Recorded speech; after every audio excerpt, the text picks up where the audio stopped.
This podcast is made possible by the generosity of listeners and viewers like you. Kindly consider a contribution through Patreon or PayPal. Links are in the details box. Any amount is appreciated. And follow us on social media. We're on Facebook, Instagram, and Twitter. The handle, the Beirut Banyan. Rate and review us on Apple Podcasts. And to stay updated with video releases, subscribe to our YouTube channel. Thanks for listening, and thanks for watching. I'm Rani Shatar, and this is the Beirut Banyan.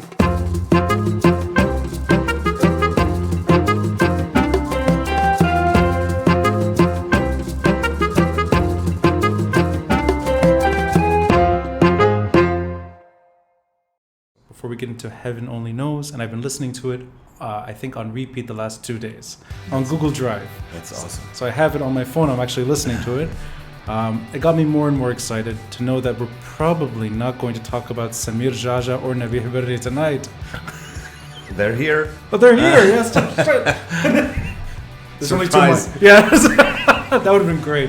Yeah. Actually, then I know. I should have called them before coming. I should have done that for you. I didn't know.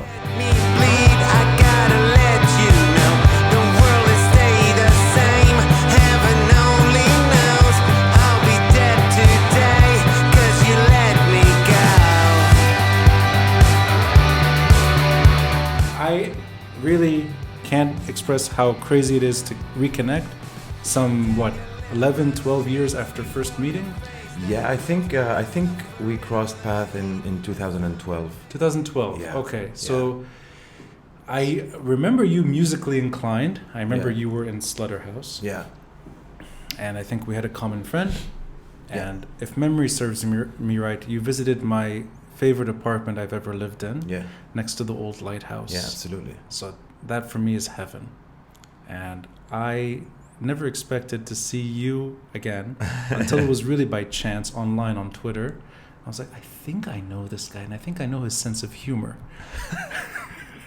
Okay. And then I saw you on Saturday. I'm like, oh my God, it's him. Yeah. That's the same weirdo from 2012. Weirdo, I'll take it. It's a compliment. It's Okay. a compliment. Yeah. Okay. We both still have longish hair, but Yeah. we're both graying. Yeah, I tried. I had short hair for 5 years. Oh, really? You went short? Yeah, Okay. it's just I even for 6 months I even tried wearing colors. I tried different things. I couldn't feel like myself. We're No. back. We're I have back. less hair, but yes. Well, yeah. we're expired a bit, but we're back. We're getting closer to the expiration date, so Yes. And we're both in Ashrafi rather than Hamra, which Yep. I think is quite important. Mm-hmm. We've both maybe left our comfort zone. We're going to get into your music. We're going to get into perhaps why you've gone back to music. We'll go down that rabbit hole. It's a rabbit hole I love. But before we jump into all that, I'm curious, given now that we've been in this country our whole lives, I guess, most of our lives, we've seen a rapid decline in our day-to-day lives since we first met. I think the last 10 years are quite striking. I'm going to start with something I thought I would end with. I'm going to put it up front. What keeps you here? And the reason I'm starting with such a big, broad question is because I think of this question myself often, and the answer that comes to me is storytelling. For me, this is where every story I think of, every story I produce, every single sense that encourages that story, it's all here. I've never found it anywhere else. Mm-hmm. And I've been fortunate to travel quite a bit. Nothing really hits home like this place. And I don't want to sound too cliche, but I think deep down that is the reason. I'm attached to the story. I want to hear if any of that resonates with you and why you stick around. Well, the word home definitely resonates because it's the primary reason as to why I'm still here. And I think this longing for home increases as we get older. Yeah. I spent 9 years in Paris in my 20s, and to me it really felt like a second home, and I still go back very often. And to me that's the perfect place to be. Like, I have so much fun there. I really, really love it. And I grew up hating Lebanon. I didn't grow up someone who loved this country. I grew up here and I couldn't wait to leave. Yeah. And I left after high school and I spent 9 years abroad, and then I came back in 2011 thinking that I was only here for 6 months. Oh, really? Yeah, my name stayed on the interphone in Paris for 6 years. So when we first met, you had just returned. Yeah, but I was getting used to the idea that I might be staying here for a while. But in my head, I was gonna go back to Paris eventually. Right. But I don't know. Listen, it was a time when so many of my close friends came back at the same time, and everybody started projects here, be it business projects, artistic projects, or even starting families, getting married, getting kids. And I think everybody around the same time felt that this isn't such a bad place to be, because it does feel like home, because everybody's around, everybody we grew up with, our families are here. This is a place where you can literally leave your house alone, go to a bar, you're going to run into people you already know. It's a big village, really. It's a place where you can call anybody anytime. They'll be available. There will always be someone available. You don't have the sense of loneliness that you feel in Europe in January in London or Paris, for example. This loneliness, though, and I'm testing the waters already. I think I'm going to assume you prefer some solitude. Mm-hmm. And I demand it. Mm-hmm. When you leave this country and you need that, the rest of the time can be equally lonely. Yeah. Here, you're forced to socialize by default. Does that make it a bit more comforting? Well, I'm fortunate enough to not force it, because I really surround myself with people that I really, really want to see. I want to see. So I don't. Right. To me, it's a no-brainer. Yeah. And solitude and loneliness are two different things. You can be very lonely in a crowd of people, right? You can feel lonely in a crowd of people. Yeah. I have less of that here, because I'm just surrounded by the right people. Less and less, by the way, because most of them have left. Yeah. Most of them have left. And so to go back to the story, which I feel betrayed, and I feel trapped. I feel that we're betrayed, because we came back thinking this isn't such a bad place. If you're comfortable enough financially to get away every few weeks, breathe a little, travel 3-4 times a year if you can. This is not such a bad place to be, because it's home. And now they've taken it away again, and I don't know. I'm still here. To answer your question, for very pragmatic reasons, my parents are still here. They're not getting any younger. My siblings are away, so staying close to them, I guess. And I always feel bad when I answer this question if anyone ever asks me, and I don't put these people up front, even though maybe I should. I think it's the story for me. Yeah, you said it. Yeah, and I wonder if that's a good thing or a bad thing, because I agree with everything else you're saying. The people make it special. The close ones, if they're still here, it's added value to this wonderful story. Yeah. And like you said, when they leave, you feel something about that story that's withering away. Yeah. But I'm always curious why an artistic person decides to stay in one of the most volatile places on planet Earth. And I like knowing that there's a lot of familiarity. And I came back to the country a few years earlier than 2011 with the same kind of outlook. And I think I'm exactly where you are right now. Yeah. But you feel betrayed too? Yes, I never put it that way before, but there is a feeling of betrayal, and I don't know exactly. I can't put faces on that betrayal. Like, I feel more anger than sadness. I'm angry, Yeah. Because when you're betrayed, it's I think it's a type of anger more than a type of sadness. It's just. Yes.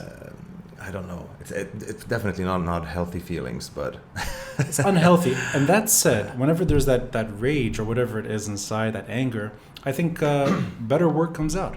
Oh yeah. Now I'm going to test the waters even further.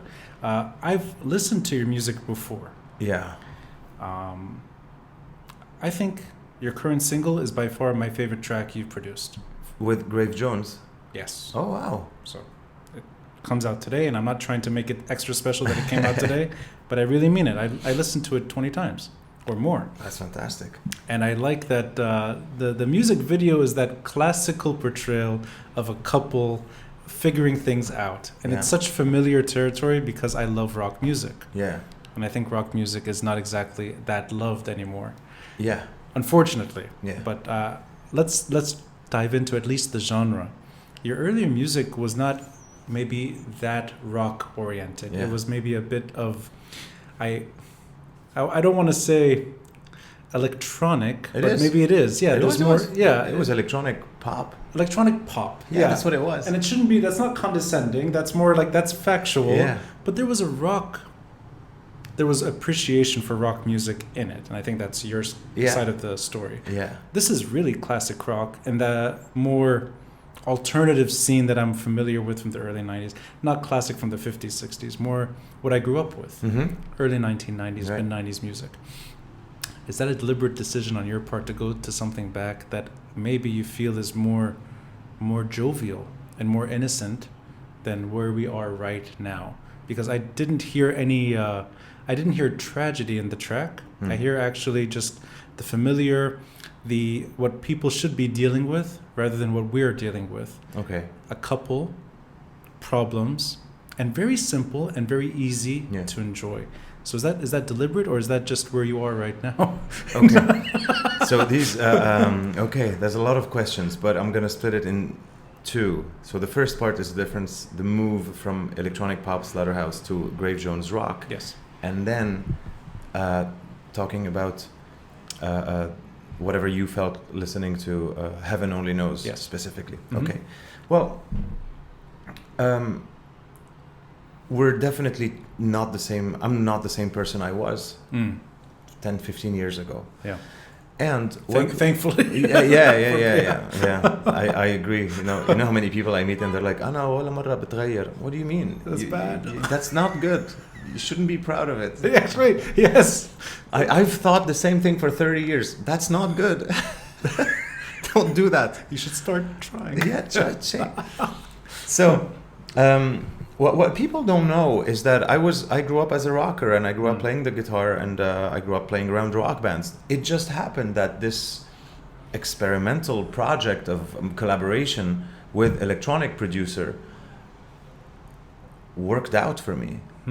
So it wasn't. So I didn't expect it to be as big as it became that quickly, but it did. And all of a sudden, I was like, well, if that's what's working, then I'm gonna go ahead and do it. And then I convinced myself that if we're producing music in 2010, I want it to sound like 2020.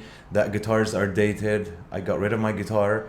I don't want. So I would use a guitar to write the songs, but then when we would go to the studio to produce them, I would look for other more intricate, more interesting sounds. But I like you were looking at 2020 back in 2010. Yeah, I like that. Yeah, because I want it to be futuristic, and Right. I wanted all of that. My concerns are extremely different now. I think having been away from music for 7 years and then deciding to go back. Plus, I think I'm in the middle of my midlife crisis, which is a revival of your teenage angst, you know? Absolutely. Yeah. So I just had this surge of unapologetically me. I said to myself, I want to make music without a care in the world about what music I'm supposed to be doing, what's in, what's out, what kind of sound is hip. Right. I don't care. I just told myself there's enough room for everybody. And I've noticed that most of my favorite artists, the artists that I relate to, what was so special about them is not that they were parts of a specific trends at a particular time, but it was more that they made such an honest music that they it could only sound like them. Is this the music you would have been making had you not found yourself in what has become, I think, more standard electronic genre? Had I not gone through that experience? Yeah, I mean, is this what was in you already and it's coming out now? Well, what's still coming, what's the similarities are the pop aspect. I still write pop songs. Right. I'm very, I like that. Yeah. I like writing catchy songs. Yes. I like catchy melodies. I like having a quite pop structure to the songs. What changed for me now is just the sound. So right. I'm unapologetic about having guitar solos, about having heavy guitars, about having some screaming if I want to, about having all sorts of aggressive vocals if I want to. 'Cause I can. I didn't know how to sing then with Slutterhouse, by the way. I was more like, it was, I'm going to take singer-songwriter, but we've never talked about this. We've only met a few times. I think it's less performance now and more, it's raw. Yeah. And I remember Slutterhouse and my sort of entry into that world as more, there is a performative element there. Yeah. And I appreciate maybe now I'm looking for something real. Yeah. And I think I get from the music that there's even, I hope I get this right, you're really deliberately turning off Beirut. Yeah. Because I didn't hear anything about Lebanon. There's no even the music video is a universal story. It's not the Lebanese tragedy. Yeah. Electricity didn't go out, for example. Yeah. This is something that I've had a hard time with since Slutterhouse days. For example, the first records, first tour, nobody knew we were Lebanese. Only because I was based in Paris. Right. I just didn't feel right playing that card. Yes. Because then I would be known for the story and not for the music. Right. See what I mean? And we have so many examples of bands from this region who make great music, but who end up making it to on the international press, but not a single music magazine, because musically nobody cares. We just care about the story, that they're Arab and they're it's socially and politically important, and but so I kind of was allergic to that from the start, which I still am, even though now if something related to Beirut would be part of my story as an artist, I would not feel like I'm faking it, because I'm in the fucking middle of it, and I'm in the middle of the tragedy, and I'm in the worst place on earth right now. Yeah, probably. One of the worst. Yeah. So I wouldn't feel like I'm faking it to try to using that card. But when it comes to songwriting specifically, I'm just more sensitive to intimate miseries. Right. Yeah. And I think that is the kind of music I look to, I listen to, and I don't want to overstep here, but I hear my favorite bands when you're playing music, and it could be something simple. I hear Dave Grohl. Really? His guitar, not his drums, obviously, right? I've never really listened to the Foo Fighters.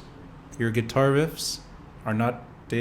Your guitar riffs are really reminding me of the Foo Fighters as they were getting famous. Their second, third albums. Well, my publicist says that, but I've never really listened to the Foo Fighters, so I wouldn't know.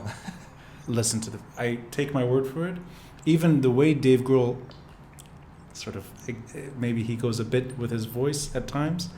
I really think you should listen to Dave Grohl before he starts listening to you. Right. It's like, who's that? That would be funny. That would be funny. Yeah. But well, I've listened to him a lot as a drummer. Yeah, of course. Yeah. But so there's that. It's alternative rock, and it's, as you said, it's pop, but it's not pop in that sort of slapstick way. It's pop. Like Nirvana pop, because the whole thing about Nirvana, about Kurt Cobain, really was that he used to write songs like the Beatles. Yes, right. But he had this heavy sound, and he had this amazing scream. He had this thing about he had this personality behind it. But the songs themselves, you play them on the piano, they're fantastic pop songs, and they're so simple. Yeah, exactly. And they're beautiful. Exactly. So now we're, in a way, dating ourselves, too, because... in a way, sorry? We're dating ourselves a bit, because when we start saying names like Kurt Cobain and Nirvana, I know that you know that band deep down. You probably worshipped at some point that band. Yeah. I think the younger generation is a bit lost. I don't think they have that kind of appreciation for rock music. Yeah. And I may be wrong here, but I don't hear rock music anymore. Even on occasion when I listen to the radio, or if you just sort of tune in a bit, rock music has taken a step back in its popularity. I'm curious why you think that is, because I can't really put my finger on it. other than it requires patience. Mm-hmm. And I don't think you can make sort of instant rock music. Yeah. You can make instant sort of very, very catchy electronic music. You can make cheap music very quickly. It catches on and it becomes... The attention span is not necessary.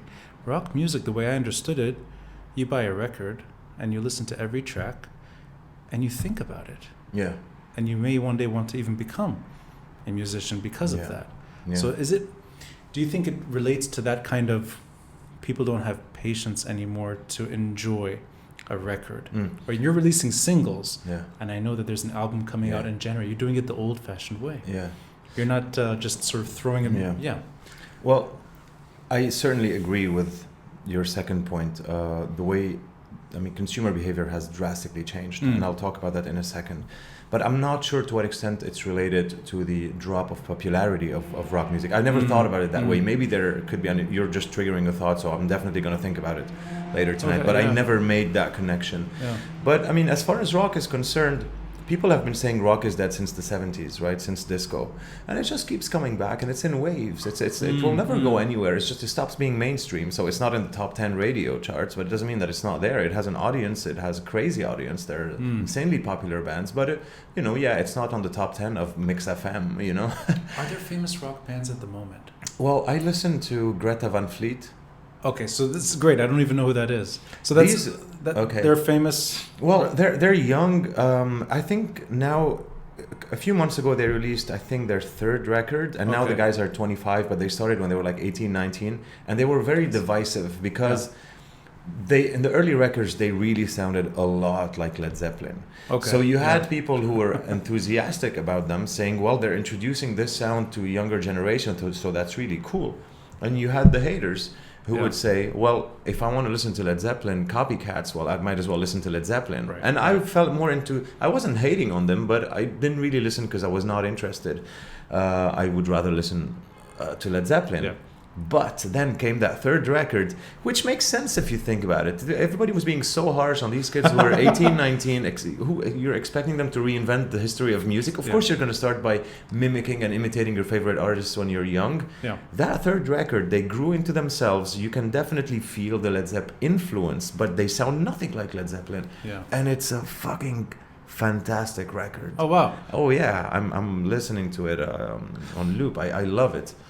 So you found this music. Is it something that is caught on? Is there international recognition? Yeah, there is. There is. Okay. These guys tour. They fill stadiums and things like that. Yeah. So there is. Okay. So there's still some. It's there. It's just not on the radio. It's not mainstream. Right. And but this happens a lot. I mean, in the 80s, where rock was very popular, and it got to a point where all the bands sounded and looked the same and became boring. Yes. The same thing is happening now with, I think, hip hop and R&B. It's this oversaturation, and at some point something's going to change. But this always happens with music, I feel. Yeah. Now, moving on to your second point, how the way we consume music has drastically changed. Because before, I mean, I don't know, I could afford 1 or 2 records a month. Yes, right. So I would buy that record, and I would have to sit with it. Yes. For a month. And it could be sometimes $20 if it's if it's a CD. It was I could buy more than one tape, obviously, but CDs, you could afford 1 or 2 CDs, and you had to sit with it, and you would have an instant favorite song, and then it will move on to another one the week after, and I would know every lyric, every drum roll, everything about the record. Plus, there was an element of freshness to it because that record was only competing with my other records.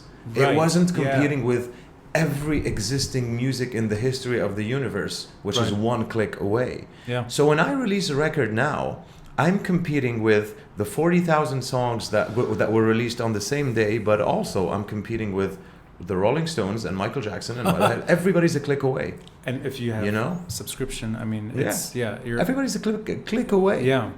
But I think it's difficult. It's difficult because you can't really blame the consumer. It's that technology that's prominent now, and I don't know if there's I'm not sure how to answer that. If you could reverse that process, I think we were forced to take our time. Yeah. Yeah, and we're not anymore. But you know, but not just with music. Right, exactly. We used to hang out. I think people forgot how to hang out. That's so true. Because now you're constantly on your phone. You don't have to hang out. But we used to gather in groups and then go to the mall or somewhere stupid and just hang out. We would sit on stairs. And we would talk about music. Yeah. So you're right. Yeah.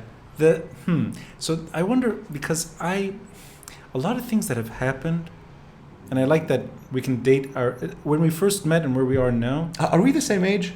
I'm 40. Okay, you're a bit older. Okay, yeah. A couple of years. A couple of years, but we're the... Yeah, we're the same. The fact that you bought a CD... is old enough. You're old enough. Every conversation I have today, I know that it's rushed. Every time I communicate with somebody, there's something else happening. Yeah. And every time I'm trying to do something, there's 1,000 other things that I know are not important, but they're there. And I think, I'm going to speculate here, the last few years, we've seen a lot of difficulty away from Lebanon, just the pandemic on its own. And I think we got worse in that limited patience realm. I really think, even though we know each other on social media, we've interacted with each other on Twitter, and I think we know the same crowd that we interact with. Yeah. That's the light side of it, and I enjoy the light side. I think the dark side has destroyed us. And I'm going all the way with this. I think social media has made it impossible to be rational. Oh. And I'll give you one example. And we talked about this actually, and I'm really happy that you mentioned it before we started recording. An issue like COVID and the vaccine. Oh. There's suddenly a debate. A debate that's meaningless. Or a debate that is not being debated the right way. Yeah.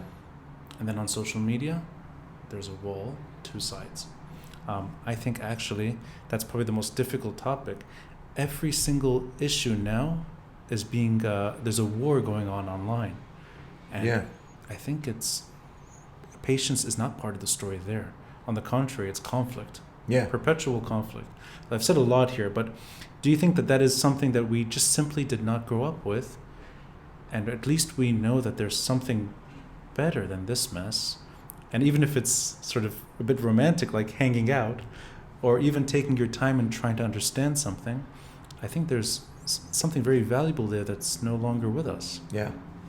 Well, yeah, you did say a lot of things. No, just because this lack of attention, quick gratification, and everything has to be delivered so fast. Mm-hmm. If you're not on Spotify, you're lost. Yeah. You're lost, but you're lost on Spotify. You're lost too. Either way. Yeah, exactly. But you still can't do without. Yeah. Right, and social media, I really think has driven us crazy. I tend to agree. I mean, the only reason I'm on social media is because I have music and books to promote at some point. So otherwise, I don't think it's fun. Like when I post regularly, sometimes I have fun with it. But believe me, and if I could do without it, I would, and would be more than happy without it. Yeah. When I have nothing to post, and I feel that I have to post a picture of my dogs to just be ahead of the algorithm, so that the next time I post something important, it's visible. Right. I don't think it's fun. I don't find it particularly stimulating, but it's a game I have to play because I have something to. I'm not there for the selfies. I'm there because I have music to promote, and that's it. That's the only way to do it. Yeah, that's the only way to do it now.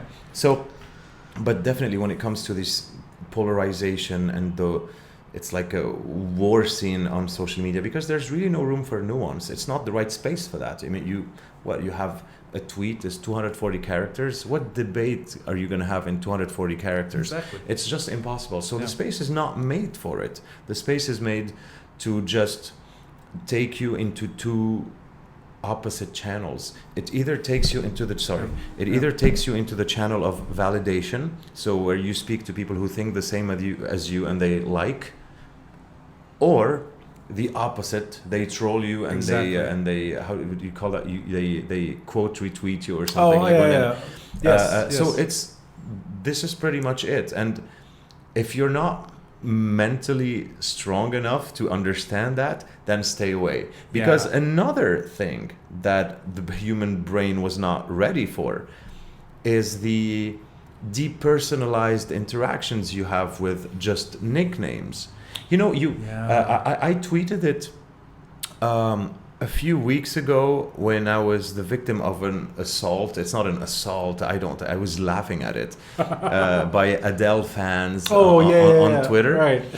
I mean, it made me laugh. But I was thinking, dude, if I were a 14-year-old kid getting all of these, this would have probably destroyed me. I don't give a shit. I was having, if anything, the following day, it's more fun. I was about to say, by the way, did I mention that? And then say it again. Yeah. And I was like, I don't care about that. But the idea that, so I tweeted saying, social media is what the world would look like if there were no consequences to people's actions. So the only reason people behave is because nobody's going to come to you on the street and tell you, hey, fuck you to your face, because they can get punched and, you know. But on social media, they can do that. Yeah. So they don't get an emotional response from you. So they don't know if somebody says something mean. If you're a kid and you go to school and, you know, kids don't really know what they're doing, so they try things. So a kid goes to the other kid and punches him, and then he sees the kid crying, and all of a sudden he's like, oh, what the fuck? No, I mean, but you don't have these emotional triggers anymore on social media, because you're just talking to an endless stream of usernames. Yes. And so you don't have emotional responses. You can really be as mean and as angry as you want without bearing any consequences to what you're saying. It's hell on earth. But do you think that ties into why everyone's more frustrated than they need to be, and that you can't really solve problems easily? Because it almost seems like every issue that comes up, we have to fight it out on social media. Well, I think there's a very neurological reason. It's the brain overload. We're not prepared, evolutionary speaking, we're not prepared to absorb that much information. Right. Plus, we do it first thing we wake up. Most people's first reflex is they wake up, they reach out for their phone, and they start scrolling. Do you know what that does to your brain? You know that in the first hour when you wake up, right after you wake up, this is the time, that first hour, when your brain is just processing all the information and reshuffling it did during sleep. Right. So it's restructuring. It's restructuring everything, and it's tidying up your brain basically. So and then you smack it with the it's horrible. So really, if you ask any neuroscientist, they'll tell you people are going insane because the behaviors and the new habits developed. They do make people insane. Why are people so obsessed with mental health and happiness? This is a symptom because nobody's happy and nobody's mentally healthy. Right. If you're happy, you never talk about happiness. Period. That's true. Happy people don't talk about happiness. You're right. Happy people are just happy. But this culture that's obsessed with happy, with how to be healthy, how to be mental. And the same people who hashtag mental health awareness are the same ones who bully you if you say something they disagree with, by the way. These are all symptomatic. That's actually quite ironic. They're the ones that are punching people. Well, it's true. That's true. I've seen it.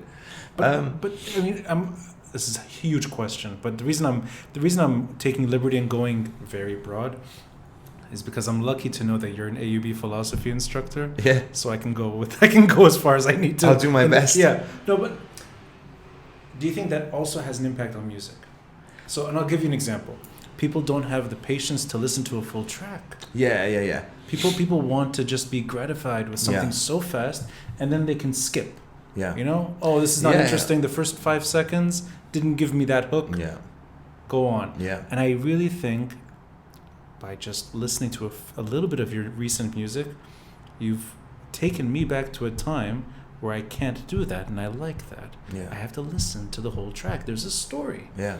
So I'm wondering if you see the consequences even in what you love doing, which is... definitely. Yeah. They're definitely in the same pot. You know, you're told, if you go on these YouTube videos where they tell you how to release music, they teach you how to play that game. So they tell you your video has to be interesting the first 3 seconds, otherwise people are going to skip.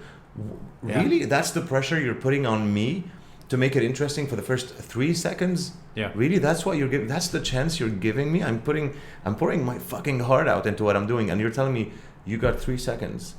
That's incredible. Otherwise, somebody's gonna skip. So YouTube is already like that's their way of making money. That's I'm not sure YouTube does that, but it's them knowing consumer behavior. Right. That usually, if for example on Instagram, I know that maybe like 5 seconds it already counts as one play.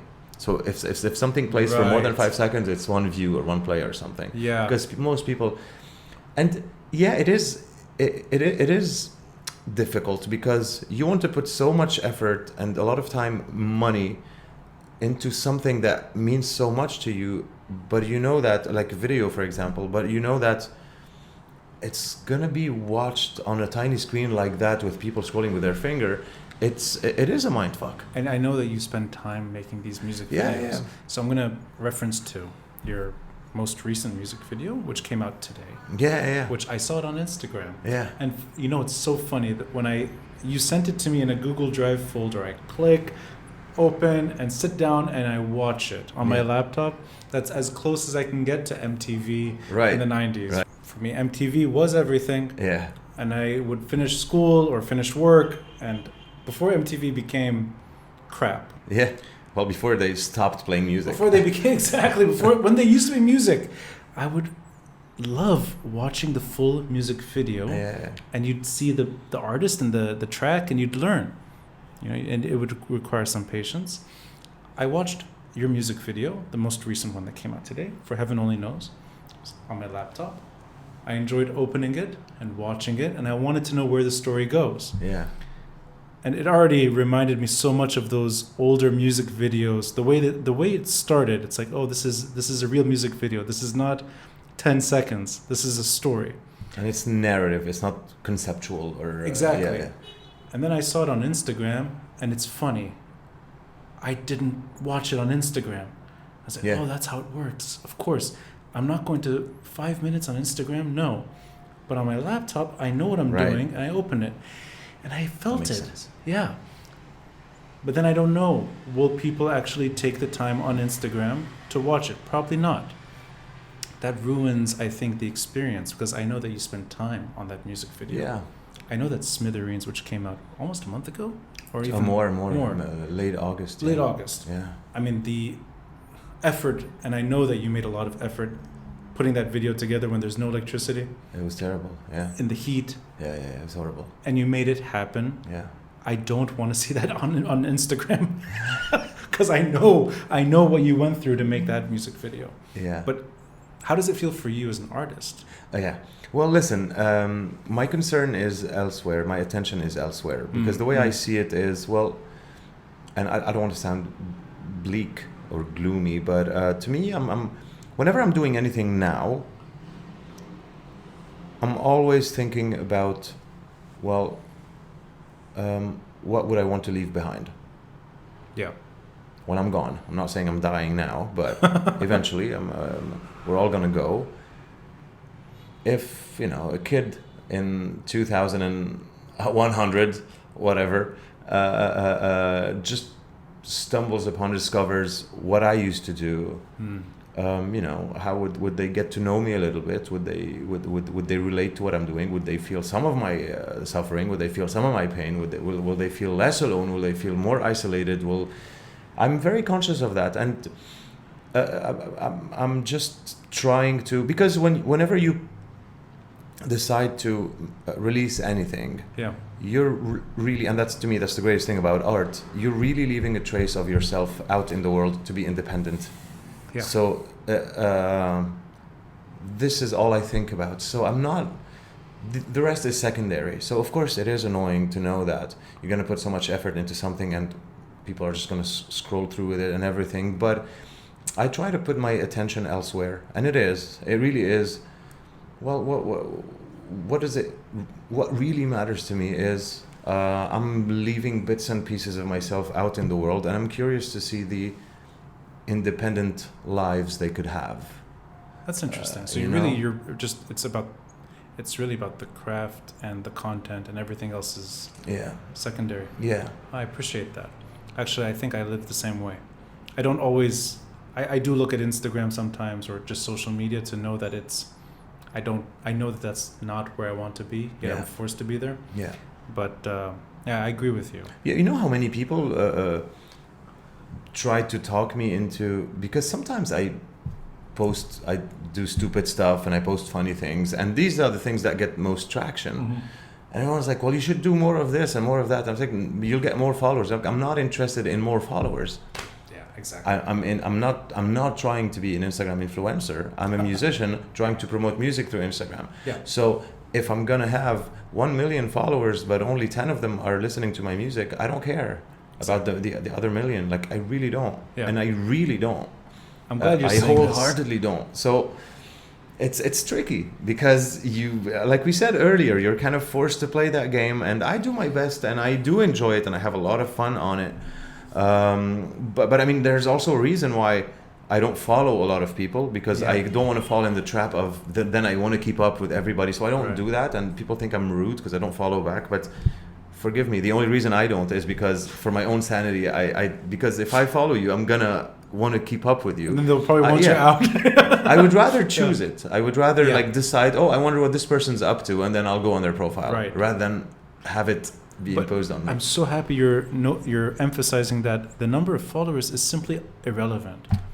For me, it definitely is irrelevant. There's no link to your appreciation of your music or whatever. It makes zero difference in my life. So yeah. But there's something there, and we talked about this briefly. That is, I think, maybe a form of democratization. Oh yeah. So I have an Instagram account. You have one. Yeah. We all of us have one, and we all have the same tool and how to use it. Yeah.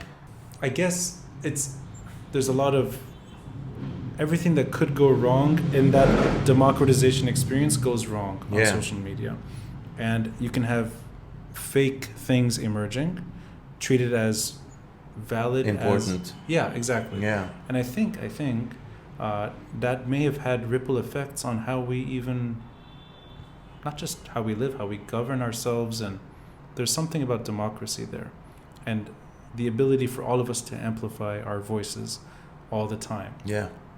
To the point that it becomes anarchy. Yeah. So is there anything you can say to that? And it just maybe your own experiences. Yeah. Online, making your own content and seeing this crisis emerging. Well, here's the thing. I think this started with there's definitely a negative type of democratization, which is democracy by dragging people down as opposed to pulling everybody up. So whoever stands out, we want to pull them down and have them be at the same level as everybody. Right. This type of democracy that doesn't like exceptions, that doesn't like people who are slightly more talented, who are more exceptional, who are more interesting, who are smarter, who are more knowledgeable. They don't like that. They want you to think that everybody is the same and we're all down. Right. So this happens. How does this happen in culture? Well, remember Paris Hilton? Yeah. I love Paris Hilton. She's like one of the most hilarious celebrities. One of the most talented musicians of all time. She's hilarious, and I think she's fantastic. But if you think about it, she was in our modern era at least, and really the beginning of the internet. She was the first person who was famous for nothing. For just being Paris Hilton. For just being, right? Yeah. It's true. So here's the point I'm getting at. Before, I mean, we grew up wanting to do something that would get us fame as a concomitant, as a collateral.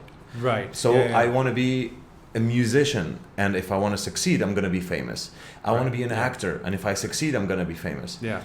The recognition is because you're recognized for what you're doing, right? Yeah. But then you had the Paris Hilton type, which it couldn't have happened without the internet. So it happened with the internet. Yes. And then Kardashian is magnified multiplied by thousands. And these are, because look how societies function. Societies function by, you always look, well, who are the most appreciated people in a society? And it tells you a lot about the values of such society. Yeah. So if you see that the most followed people on social media are people who don't have particular talents. People tell you, well, they're great business people. Great, so they're salespeople. Yeah. But they're not. They don't have. They don't have creative talents. They don't have. There's nothing artistic about it. There's nothing. There's no depth about it. There's nothing intellectual about it. Now, why does it work? Yeah. Because it gives everybody the illusion that. And you briefly mentioned it earlier. It gives people the illusion that I don't have to work that hard or be that special to actually make it. Because look at him or look at her. Yeah. All you have to do is have a slight genetic advantage, maybe not look too bad, have a little bit of style, wear maybe be rich to buy nice clothes, and then post them, and chances are it might work. So it gives you the illusion of easiness. If she can make it or if he can make it, why can't I make it? Since she didn't spend 20 years working her piano skills in order to become somebody. No, it doesn't matter. So it's like rapid fame. Yeah, without nothing. much work. So and that's very appealing. Yes. Because that's I think it's sad, but it is the state of the dominant culture nowadays on social media, and it has been the case for years now, but obviously it's more and more exacerbated because you see it. But yes, people who are famous for just being and not doing, and so yes, the people who spend more time polishing their crafts and doing all of this, people are not that interested in them because nobody has time to dedicate to a craft or to a skill, because everybody's impatient. You want quick reward. So if you pick up a guitar now, you're not going to be good at it before 10 years, right? So exactly. That's a long-term investment, man. But if you start an Instagram account now, you want the likes immediately. So there has to be another way to get the likes than spending 10 years learning the guitar. If you could apply philosophical lens on that issue on its own, do you sense that there's something that is beyond our control that's happening? Oh, yeah. So it's not because the lure. But that's why there's no one to blame. Right, exactly. No. Yeah. It's a simple observation. Right. Yeah.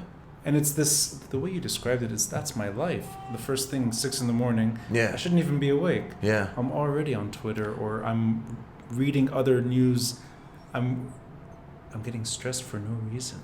If you can just leave 1 hour, honestly, you'll see changes instantly. That first day. Those 5-6 hours when Instagram and Facebook were out. Oh yeah. WhatsApp, that this evening. Is great. Yeah. And I realized, I'm always on them. Yeah. But sorry, when that happened, I did fantasize. I was like, wow, what if there's no internet anymore for a week? That would be amazing. If we just had to learn to live without it for a week. And then I started thinking, maybe it should be like a thing. Yeah. Every year, world leader decides that, okay, no internet for a week. It's just 1 week per year. And it's not even, we're not ending life. It's just no internet. Yeah. But something about the technology and art and creativity, it's really dumbed it down. Yeah. So where does... Well, because you didn't have other stuff to do. Like, we grew up as kids in the 80s and then teenagers in the 90s, right? Yeah.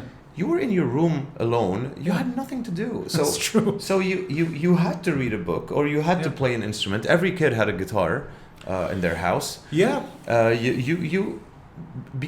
Now...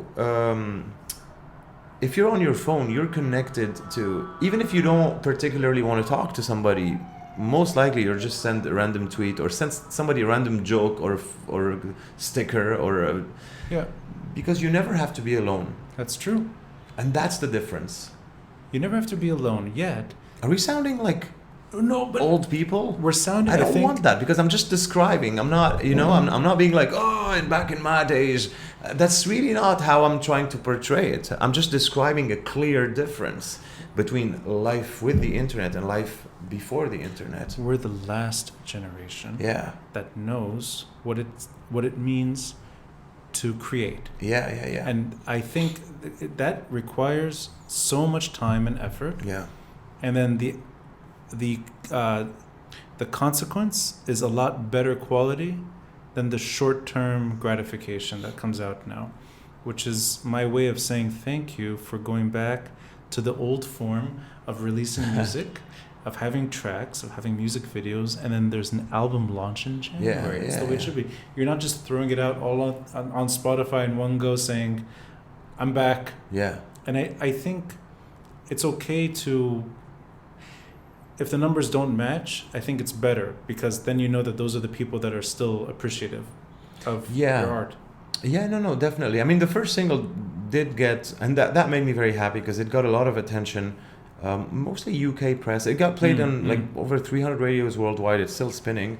But a lot of press in the UK, but mostly music blogs.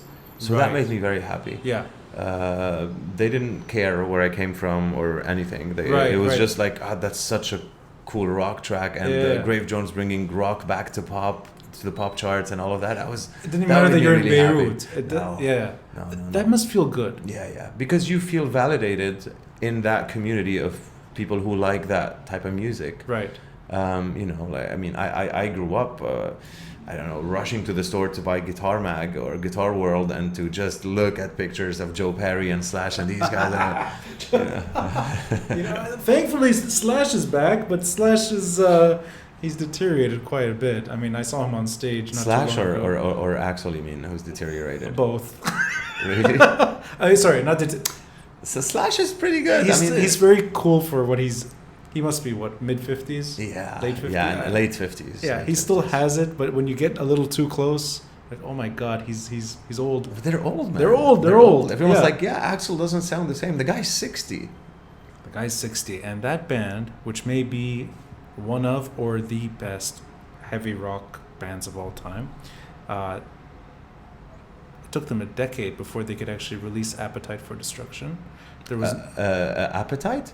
No, Appetite was 6 or 7 years. No, wasn't it that they got early 80s? They were.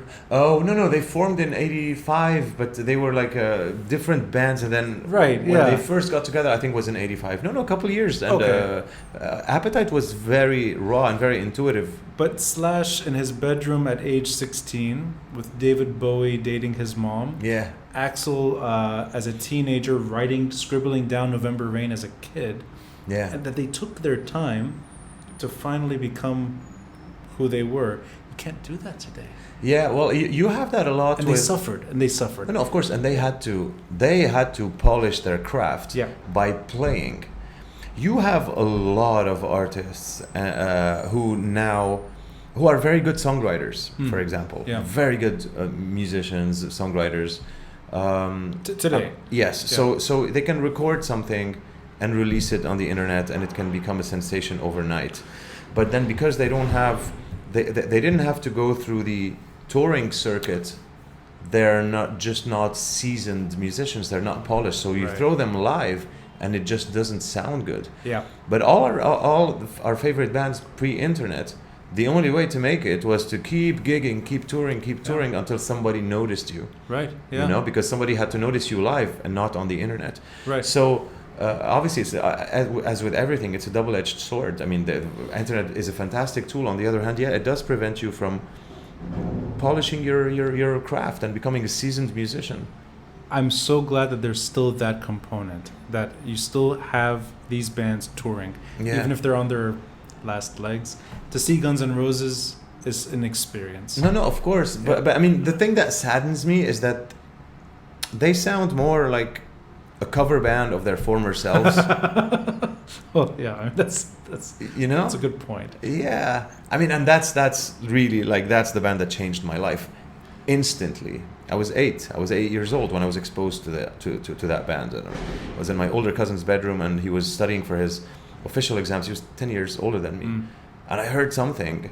I had been exposed to music before, right? But I had never heard anything like that, that voice and those guitars. I didn't even know the difference between a bass guitar, a lead guitar, a rhythm guitar. You just hear sounds. Yeah.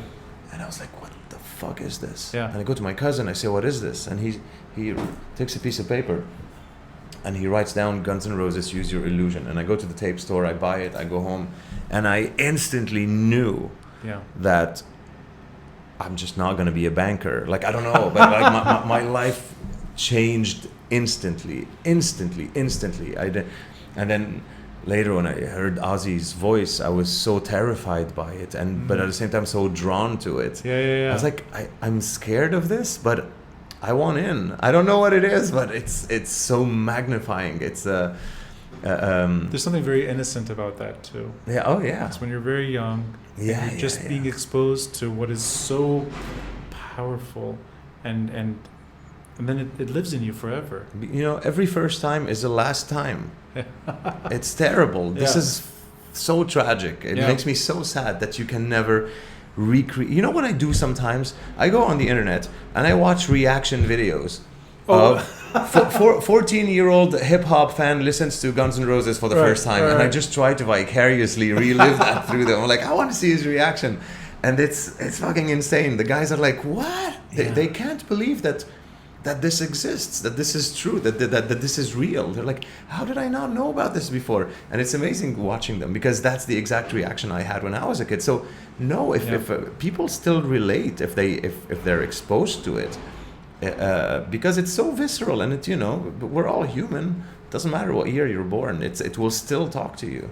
And that's why when you said you're worried about us sounding old, I think it's not so much old, it's that we just remember really different world. It's a different world. It's a different world, exactly. Yeah. And it's not that long ago. Yeah.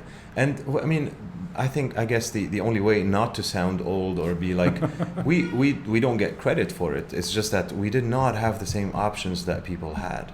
So that people have today, sorry. People, like you said, now you can skip. Before you had to sit with the record, and you would, like you said, we would know these records intimately, and we were fans. And by fans, I mean, like, if you know, we had gangs. Like, if you liked this band or this style, you didn't talk to the people who liked the other stuff, things like that. Yeah. Now, when I was talking to a friend of mine who teaches the guitar, and he was telling me, and this is a cool story, I mean, a revealing story. Yeah. He was telling me about the difference with students he used to get in the late 90s, early 2000s versus students he gets now. Late 90s. Okay, so really our generation and and now, because he's a bit older. And he was telling me that back then, I mean, the way he's used to it is that a kid would come to him and say, I want to learn the guitar. And, you know, the guitar teacher would say, well, okay, what are you into? And the guy would say, well, you know, I'm into the Red Hot Chili Peppers, I'm into Jimi Hendrix, I'm into Ozzy Osbourne, I'm into whatever, something. Now it's not that it doesn't exist, but it's more and more rare, because most of them would come not knowing what they really like, so they'll have a playlist. So he'd tell them, what are you into? Yeah. And they'd say, well, I don't know, I have this playlist, I like these songs. And it would be it would be everything. So many things. Most, I mean, if they're interested in guitar, so it'd be guitar. But without any knowledge, anything, sometimes they don't even know the artist's name, they just know the song. Right. You know, so the relationship is very different with between consumer and music. Well, it's called consumer now, before it was a fan, I think. Right. Yeah. But then I don't know why I'm just nostalgic for the way it was. And I think that maybe every generation goes through something like this. But definitely. Yeah, but ours is a bit profound, because it's just we did not have this. We didn't have access to that. Yeah. So we didn't have this. That's why I say we don't take credit for it. But the fact that we did not have as many options, the fact that we were forced to get bored. Yes. Yeah. And boredom is amazing. Boredom is the best thing I can think of. And by boredom, I mean to sit and have to figure it out between you and yourself. Yeah. I don't know how to get bored. I don't know, because I'm so used to sitting on my own. How can you get bored? You're always having thoughts. You're thinking about something. You're making up things in your mind. You're trying to solve a riddle or something. So I think that's a luxury, and I think it's a lost art. Yeah. Learning how to be bored and sit with a record, and you know. I think also boredom is how you get work done, and your art comes out from it. Yeah. Imagination. Yeah. So I don't think we have much imagination anymore. Yeah. But without sounding too dinosaurish, I'm just going to emphasize it for people listening. So the album's Heart Rage Hotel, and it comes out in January? Yeah, hopefully end of January. End of January, okay. Regardless, these two tracks, Heaven Only Knows and Smithereens, they're going to be embedded in the track. clips of the videos as well, because I'm a fan. I'm a fan of the old-fashioned music video. I'm glad to hear that, man. And I know that the effort was put into it, so I appreciate that. We are both talking about things that are universal to a degree. I mean, everyone on planet Earth has gone through this technological shift. Yeah. Yet we're in the country that has gone a completely different direction than most countries we probably have lived in. I mean, I don't think of any other country that has been as tragically, what the word is anymore, whatever this is at the moment. Affected, yeah. Redirected, destroyed. No, I like the more neutral. Redirected. Yeah. Then gone astray than Lebanon. Yeah. But we both have stayed during really what is probably the most painful period of Lebanese history, at least for our generation. And does your art benefit from being here? Even when the subject is not part of the story, even when Lebanon is not what you're singing about. But do you find that this is the better backdrop for an artist? No, not at all. And can we go into why why it may be negative? Because I do find that it has negatively impacted me, but it also has brought out some very important things that wouldn't have happened. But let's go into the negative. Why is it not? Because when, if you want to create, you have to have enough headspace and free headspace. Meaning that you can't be worrying about problems of survival. Yeah. Okay? Yeah. This is most likely how art, like the guy who was in the cave painting, that was the guy who had nothing to do because everybody else was hunting and he was probably injured. Right. And he had time on his hands, so he didn't have to worry about survival, about solving problems related to survival. So he started painting. Yeah. You know? So if you're, like for example, I spent all of July, August really trying to figure out the electricity situation, and I was going insane. Yeah. I did not have the only 12 hours of creativity and of artistic productivity I had for 2 months that last summer. Yes. When we shot the video to Smithereens between one night between 6 p.m. and 6 a.m. Right. That was it. The rest of the time I was just trying to solve very basic problems that our ancestors worked so hard so that we never have to deal with them again. I was listening from that caveman. He's like, I was listening to the radio today. I was in my car listening to the radio, and there was an advertisement for a hotel. I'm not going to mention the hotel or the station because it's irrelevant. Yeah. But you know what the advertisement said? Oh no. It said, "Do you want electricity? Yeah. Do you want internet? Come to Ronnie's Hotel." This is or the level. Smartville. This is the level we're playing at. Yeah. So this can't be good. If you're an artist and having to deal with this, and I don't like it. Like I'm my wife will tell you, like I'm somebody who'll call a guy to come change the light bulb. I don't want to deal with these things. I'm not spoiled. I didn't grow up rich, nothing like that. But there's a lot of things that I can do without. I don't want to deal with it. And so I'm still answering your question. Mm-hmm. The country doesn't help. I want to be somewhere where I don't have to worry about any of this stuff, and I just want to be free to do what I do. Now, the positive part is that if I were to move to London now or to Paris, I can only afford being in a 30 or 40 square meter with thin walls like this, not being allowed to make noise after 9 p.m. and I don't know what. Here, I have my own fucking recording studio at home. Yeah. So I do have. Lebanon brings you a lot of comfort in terms of living spaces, in terms of affordable living spaces and things like that. So as an artist, I have it much easier than a lot of my peers in Europe who don't have the same kind of setup. For example, I can make music all night in a fully equipped recording studio with everything I need, and I play all the instruments, so I'm there. You know, so this is one of the positives that I have about Lebanon that I would not have elsewhere, unless I was much richer than I actually am. But what about the stress? Doesn't the stress fuel any creativity? No. Otherwise, it's really interesting. I would have expected the opposite. Not that kind of stress. Like what fuels my creativity is really, to go back to something we mentioned very early in this talk, is very intimate miseries. Like really just heartbreaks, longing, being terrified of aging. I hate it. Like I have a very difficult time with it. Okay. And it terrifies me. Regret, being angry at yourself, things like that. So it's negative emotions, but to me at least, they're not related to the socio-political situation. Like this, on the contrary, it pisses me off. So whenever I see one of these guys on television waving their fingers and talking, it pisses me off, because in my head, how is my everyday life and well-being affected by that guy's mood swings? Like, how is that fair? I want no part of that. I didn't sign up for this. I don't want that. So it makes me angry. It doesn't make me creative at all. No, I don't want to sound stupid. So you tell me if this is going way too far. But the month of July, you're dealing with a nightmare. You're trying to get just enough electricity, probably to just live a reasonable situation. Quasi-normal life. Quasi-normal.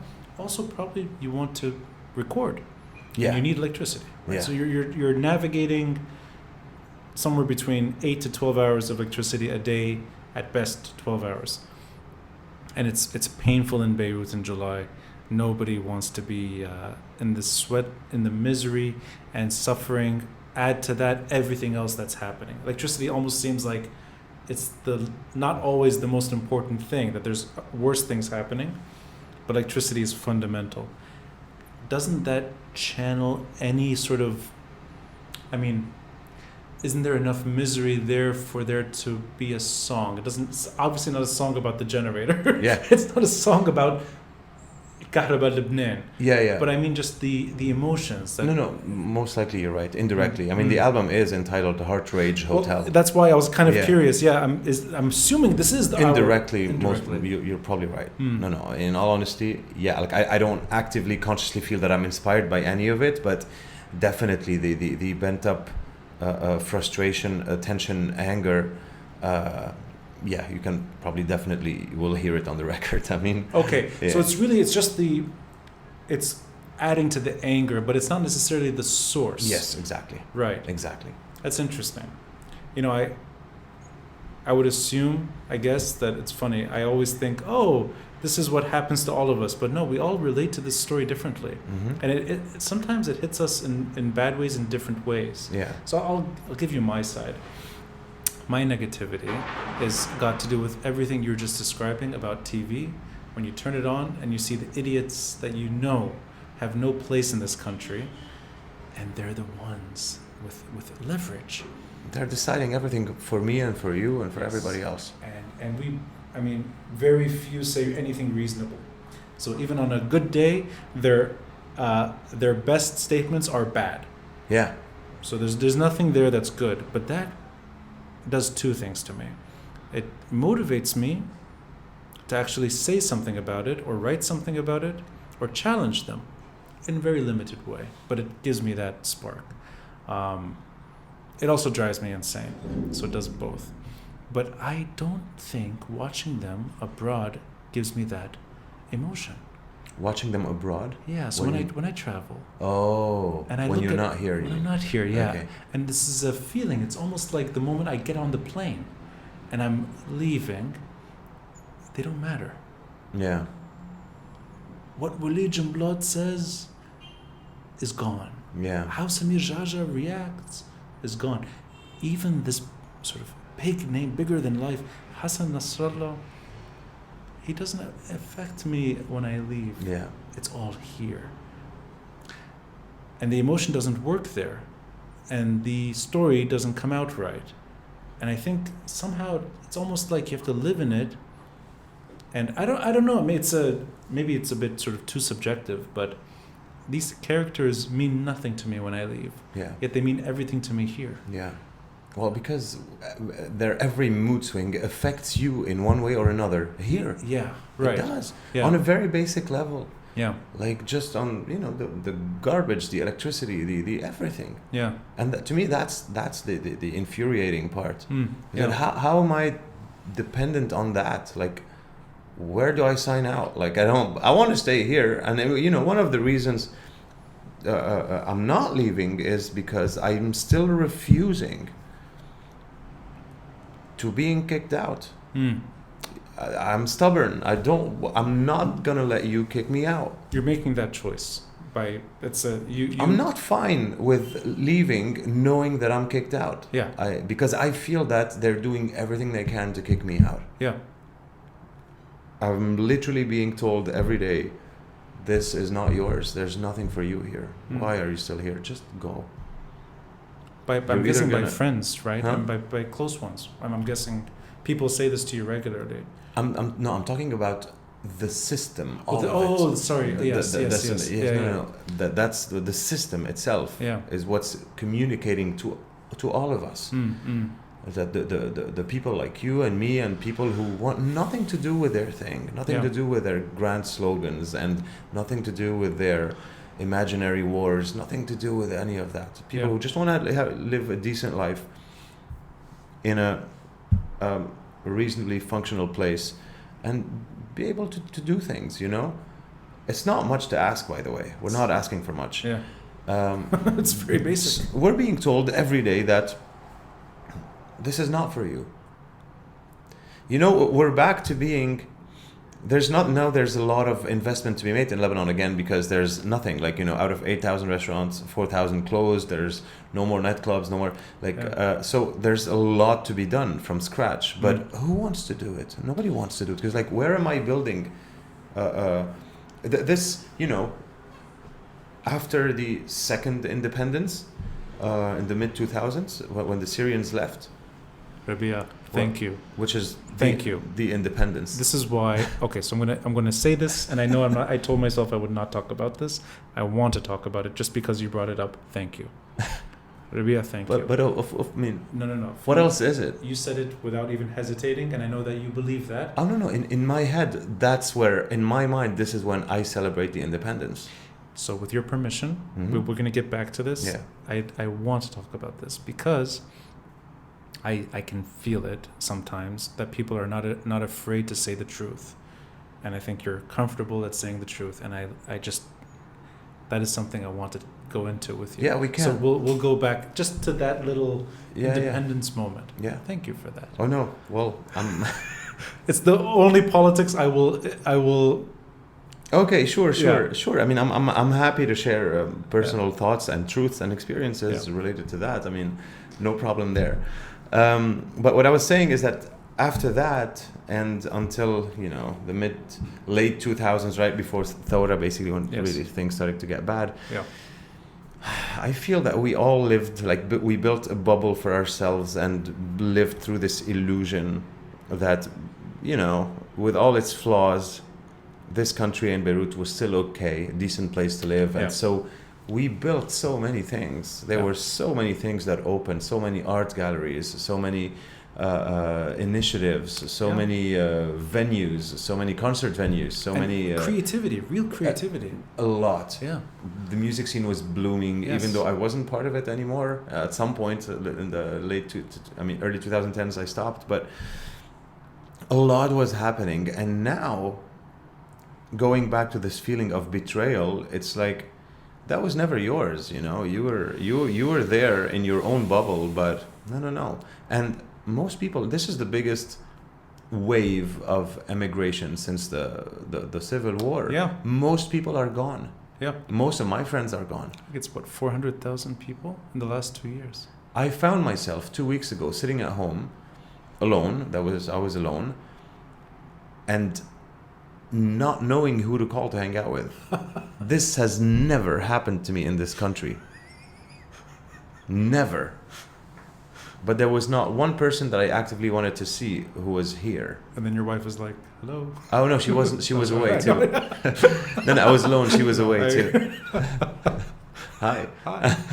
Oh, right. let's hang out. Oh no, she was in Marseille. Oh, there you go. Yeah. No, but okay. So you found a way to. Independence is the right word. I was here. You were here. We know what it. I'm assuming you were here. Because you wouldn't have, I think, said independence so comfortably. I mean, when the big demonstrations happened, or even, I wasn't here. You weren't here. No, oh, okay. No, I was in France. You were in France. Yeah. Okay, but that's even more interesting for me because I came back in the summer of 2005. Yeah. Okay, so you had at least knew what had happened, and you knew enough of what had happened. Oh yeah. Of course, and of course. Rabih, I need to fix my posture for this one. He's getting excited. You've made a shitty week into such a lovely. You've corrected so many hours of incorrect back and forth, and now it's correct. Yes, nobody should be ashamed of it either, and I think too many that are steering the ship, at least in terms of persuasion and narrative, or trying to explain the tragedy, they willfully ignore that was a magical moment. Yeah. Nothing to be ashamed of. Yeah. And I get lost in people that this is not necessarily us only. It can be visiting dignitaries or whatever, anyone with leverage in the story or influence, that they write it off as something that was on par. Sort of like you have a March 8 issue, and then you had the March 14 issue. Yeah. And they politicize it, and it becomes just these two parties, coalitions of parties against each other. That's it. And they say this is the one thing that they say we don't want to be either that or that, either March 8 or March 14. And I think what they're saying is that they don't want to be what they turned out to be. Yeah, they don't want to associate with the parties that turned out brandishing the flag of March 14. That's what it means. But they ignore that was a real attempt at getting things right. Yeah. And it's more than a protest, it was an independence movement. Yeah.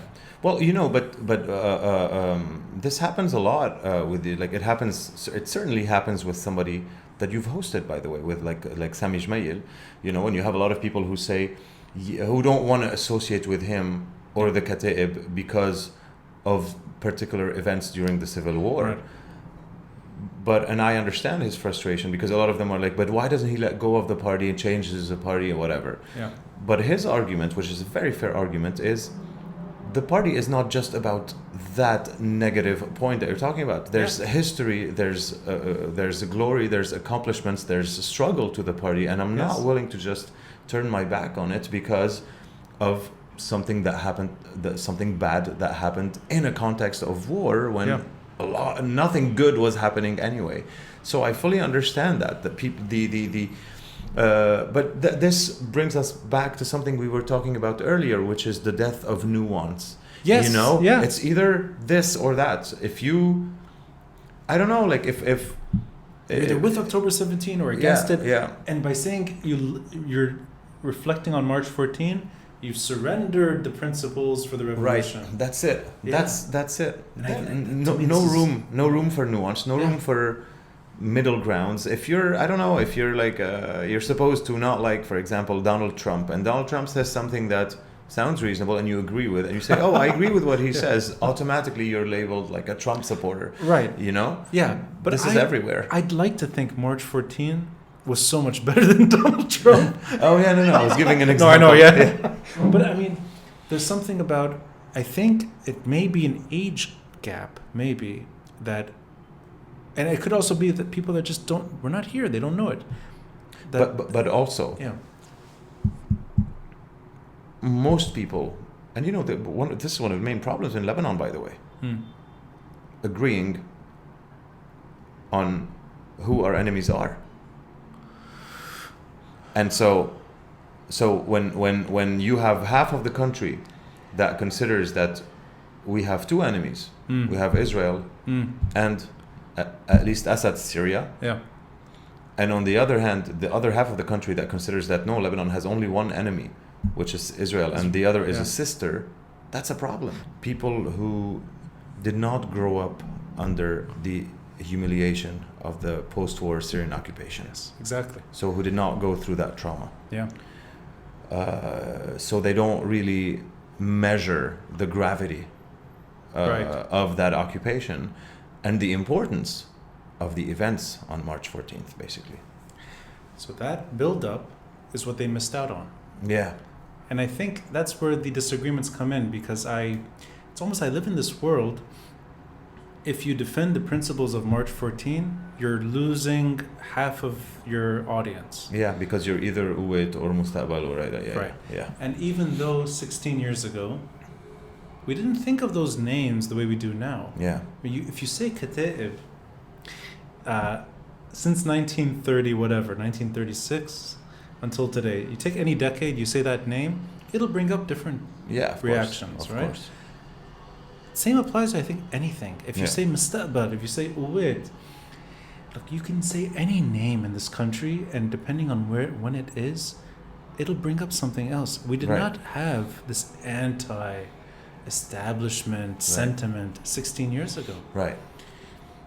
But I think it's a misunderstanding, because there's something wrong if you can't at least appreciate the attempts that were made before, and it's our generation too. Yeah. It's not just our parents. We were there too. I think if you can't build on what was tried before, this really is a lost cause. Because I see no shame in standing up for this country's independence. Yet it almost seems sacrilegious sometimes to say it. Yeah. They're like, no, you have to talk about other things first. I think 2005 was exactly how you said it, an independence movement. Yeah, it was. I mean, to me, it is a second independence. Yeah. And that's the one that I relate to because I was here. Yeah. I don't relate to the one in 43. Right, exactly. I studied it in history books. That's actually well said. Yeah. Yeah, but I mean, I was here. Not physically at the protests, but I was here, and it was part of my life. I was watching it every day on television. I was talking to my friends who are all activists on the ground. Yeah. And when I came back in the summer, it was a different Lebanon. Even though the bad stuff had already started, but it was a better place than January 2005. Yeah. And I think that's something that just should not be ignored. I'm glad you said it. It's rare for me to hear this unexpectedly. Man, Lebanon in the 90s was super gloomy. It was dark. When did People you leave? Don't know it. When did 2002. 2002. I couldn't wait to leave. I felt oppressed every day. Where did you live in 2000? Where were you living before you left the country? Jounier. Oh, okay. So I know. I think there were. I remember every time we crossed the checkpoint, heading north, so just past Jbeil, that Mukhabarat checkpoint, all the checkpoints on the old road, and then if you go a little earlier, the checkpoints that were in Beirut. I mean, you had to know what it was like to live here and be afraid. Dude, they used to come wake us up at 6 a.m. in the morning, knock on our doors, walk in with guns, and my father had to hide in the attic. This has happened to us so many times. They would go in, push us around, search the whole house. My father was not allowed to have a passport until post 2005. One morning, I remember I had a basketball game with the school, and I was one of the better players on that team.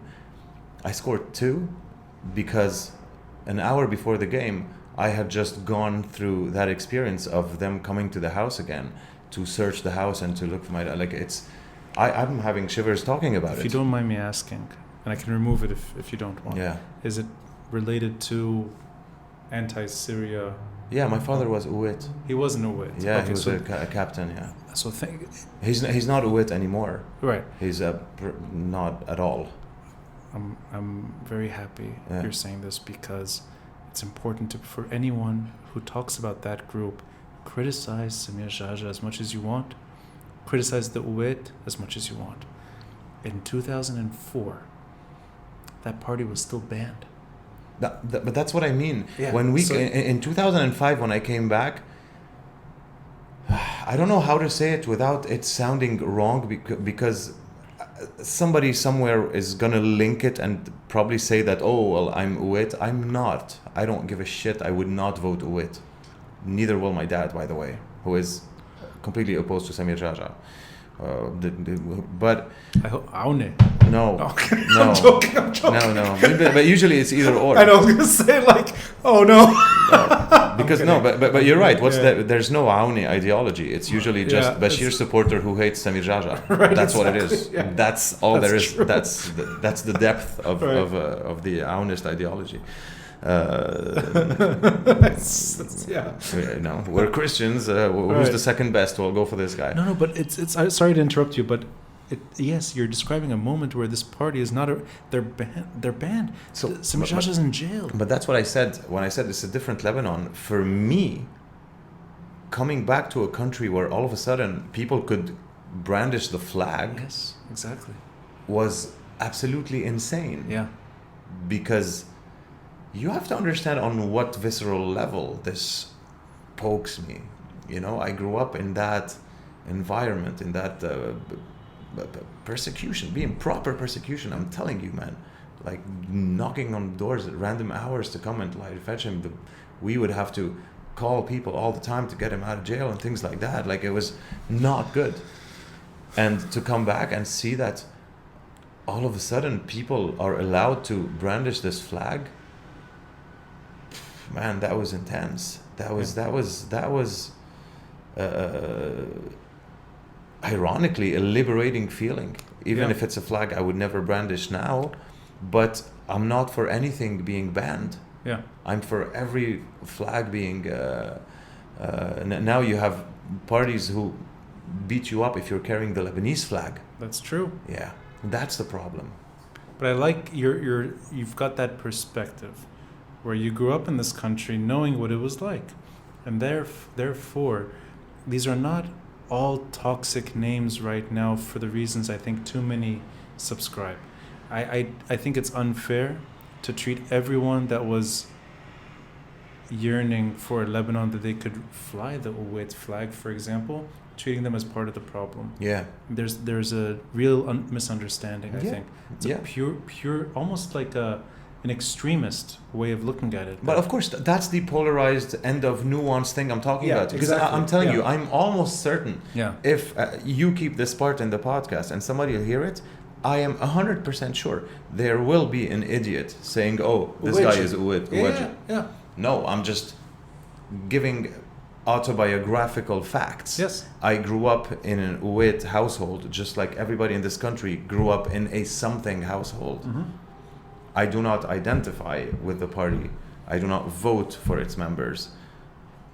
That's all I can say. But Yeah. I'm not gonna deny my past. I'm not gonna hide from it. I'm not ashamed of anything. I'm not And also not ashamed that there was a time in your life where this party was being treated like a criminal organization by the Syrian regime, Yeah. and they were intimidating Lebanese, and this was an unjust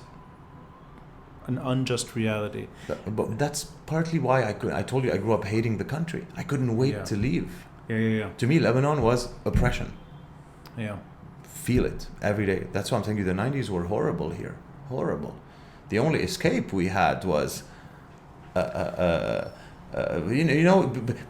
people wonder why there was like a heroin epidemic in the 90s. What do you want kids to do then? Yeah. You're in the 90s in Kisarwain, where like you're literally that community that's khalas, completely cornered and like Yeah. you can't do anything,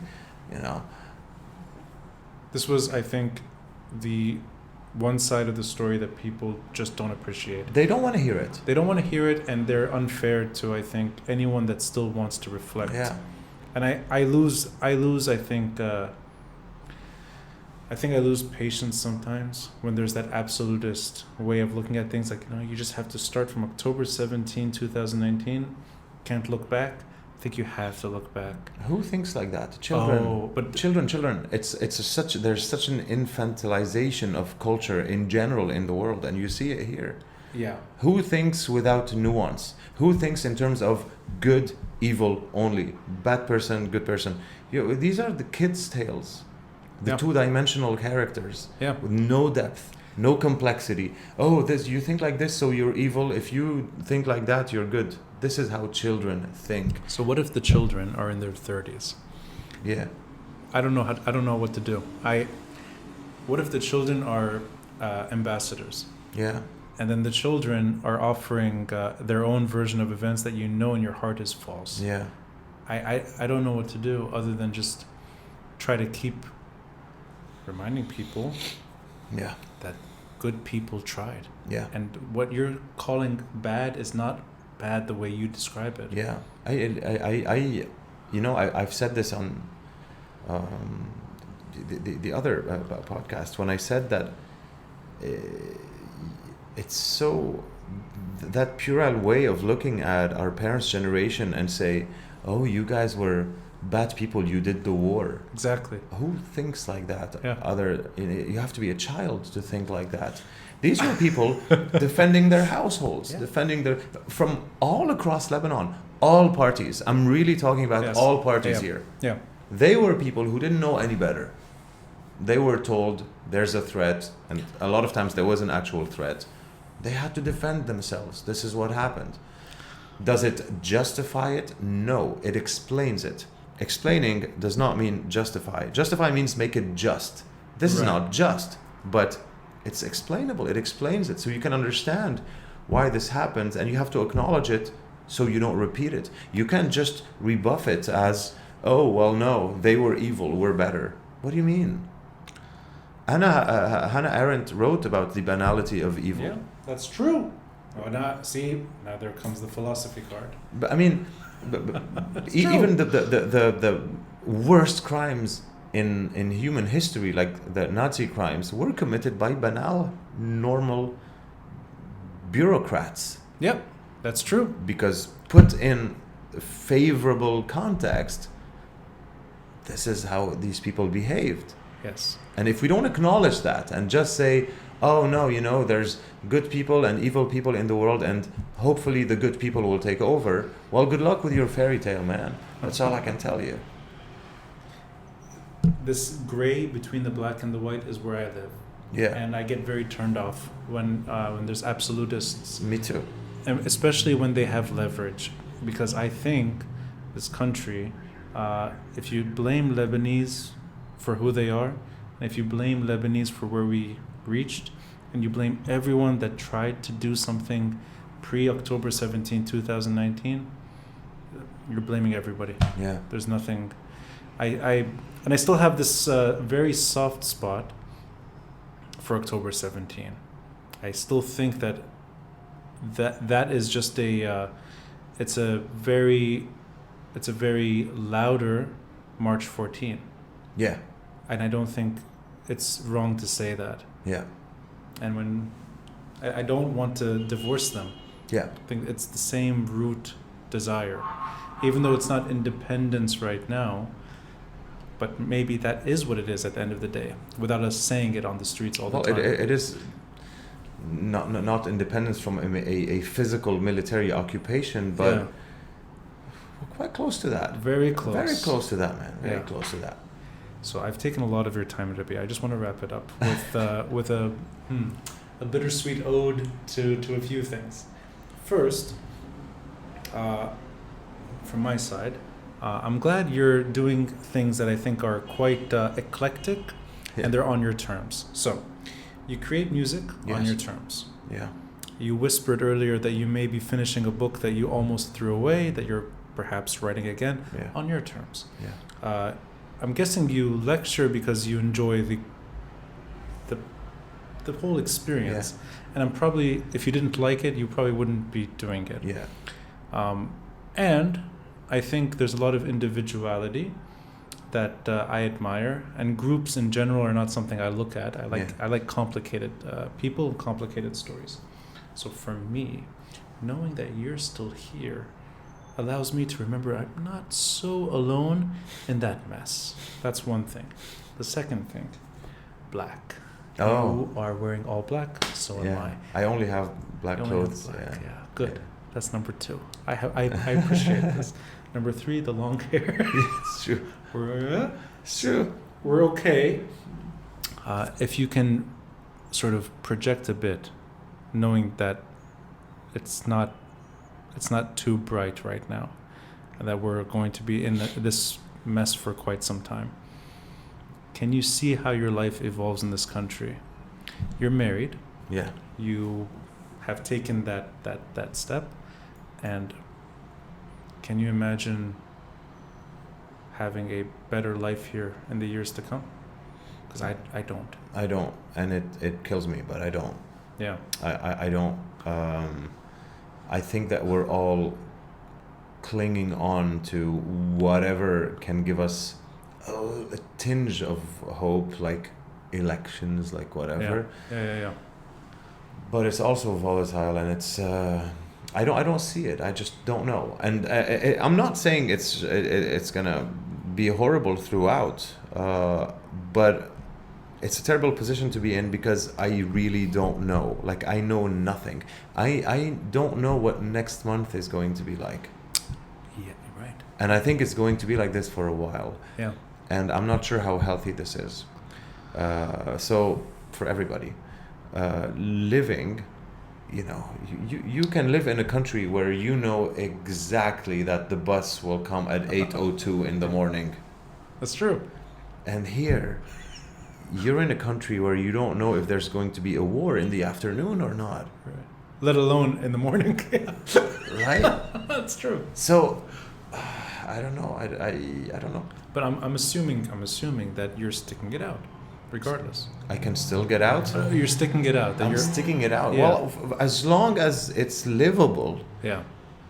I don't know. I'm not even sure how to define livable anymore, because in some standards, it's not livable anymore. Yeah. As long as I'm still able to do what I do, as long as my wife still has her social enterprise and it's working, as long as we don't have to close shop, basically, we're here.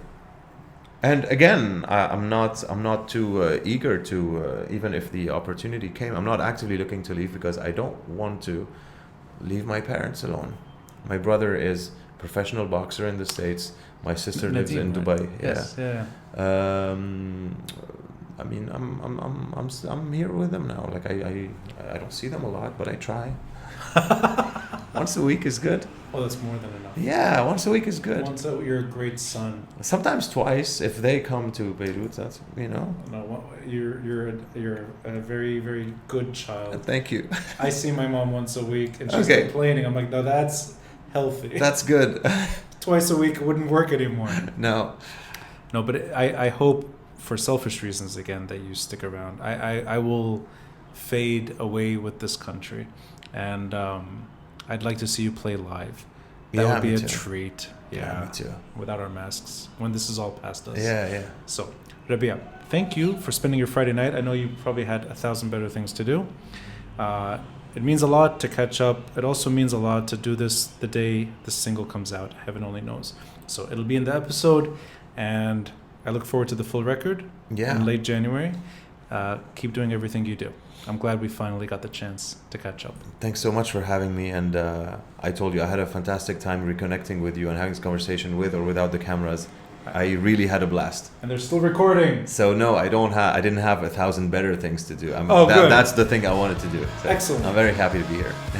you fixed my week. There you go. We should do this every week. With pleasure. The whole politics, Rabih. Thank you, Rabih. Thank you, Habib. Thank you.